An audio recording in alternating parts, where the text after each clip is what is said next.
વિશ્વ વન્યજીવ દિવસે સામાજિક કાર્યકર અતુલ ગામેચીએ વિશ્વામિત્રી નદીમાં વસતા મગરોને અન્ય જગ્યાએ ન ખસેડવામાં આવે, તેમનું જે સ્થળ છે, તેમનું જે રહેઠાણ છે તેને સુરક્ષિત રાખવામાં આવે તેવી માંગ કરી છે। વિશ્વ વન્યજીવ દિવસની જ્યારે ઉજવણી થઈ રહી હોય ત્યારે વન્યજીવોની સમૃદ્ધિ માટે વન્યજીવોના રહેઠાણ સુરક્ષિત રહે અને જળવાઈ રહે તે જવાબદારી તમામ સંગઠનોની છે અને તે દિશામાં કામગીરી થવી પણ જોઈએ। વડોદરાની મધ્યમાંથી વિશ્વામિત્રી નદી પસાર થાય છે। વડોદરામાં પૂરની પરિસ્થિતિનું નિર્માણ થયું એટલે આ વિશ્વામિત્રી નદીને પહોળી અને ઊંડી કરવાની એક કામગીરી હાથ ધરવામાં આવી છે।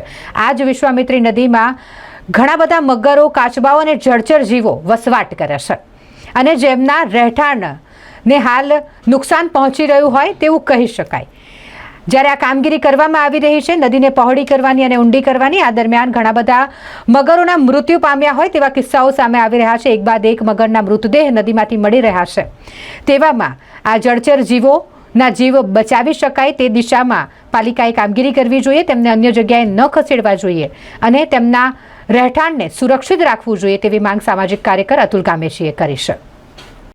વિશ્વ વન્ય જીવ દિવસ છે અને આ દિવસ પૂરા ભારતમાં મનાવવામાં આવે છે, ગુજરાતમાં મનાવવામાં આવે છે અને જે તે વડોદરા શહેરમાં પણ આપ જુઓ છો કે શિયાળથી માંડીને તમામ જીવો વડોદરા શહેરના જિલ્લામાં, વડોદરા શહેરની આજુબાજુમાં હતા, પરંતુ જેમ જેમ વસ્તી વધારો થતો ગયો તેમ તેમ ઝાડ કટિંગ થયા અને જમીનો ખલાસ થવા એટલે જે જીવો હતા એના રહેઠાણ તૂટી ગયા છે અને જીવો પણ ખતમ થઈ ગયા છે।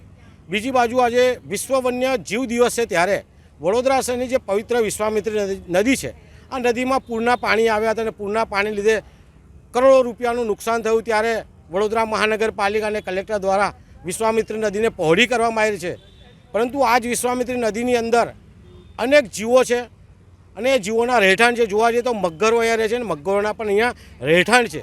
મગર, કાચબા, જળચર જીવો, સરીસૃપ તમામના રહેઠાણ છે એ હાલમાં તૂટી રહ્યા છે। તો આજે વિશ્વ વન્ય જીવ દિવસ નિમિત્તે વડોદરા શહેર કલેક્ટર, મ્યુનિસિપલ કમિશનર, મેયરશ્રી, ચેરમેનશ્રીની વિનંતી છે કે વિશ્વ વન્ય જીવ દિવસે આમના રહેઠાણ જળવાય તેવી અમારી માગણી અને લાગણી છે।